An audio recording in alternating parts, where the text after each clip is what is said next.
at this hour. Firefighting efforts on Cape Town's South Peninsula have been scaled back, but crews will remain in the area for at least a week to ensure no flare-ups. 3,000 hectares of land was burnt due to suspected arson. Well, our reporter Vaylen Kirtley has more. Early morning on day 5 since the start of the fires across the South Peninsula, and the day crews were en route to continue the fire relief effort at Lakeside Fire Station and at the upper entrance to the Takai Forest. Crews had been working 12 hours overnight to ensure that the boundary line of the fire remains contained. All roads have been opened, but hiking trails in the affected areas remain closed to the public. Mop-up operations are now underway in earnest. We are quite satisfied at the moment that the fire has been contained in large parts of this area. What we are doing now is mopping up operations. So we've got a crew on the ground just putting out the small embers that you'd have. There'll be stumps of trees that are still burning deep inside, and that's the smoke that you see. But as you notice, yesterday afternoon when I was here, there was quite a bit of smoking all around, but this morning there isn't as much.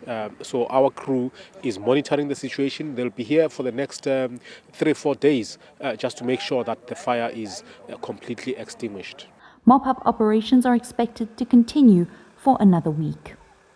Meanwhile, the one injury reported related to the fire was that of a firefighter based at the Hout Bay Fire Station, Zilfa Slamdien. While we were on the fire line that evening when it happened, all my crew they were deep in the bush fighting on the one section, and myself, I was driving one of the vehicles. Me and another driver, we were in the roadway. But we had another hose line just on standby. So then we saw that the fire had jumped the road, and we just wanted to quickly hit that out before it really spread too far. So we ran towards that side, grabbed the hose, and then as I was making my way towards it, I fell into there was like a ditch on the side of the road that I didn't see because it was so dark, and I fell in there.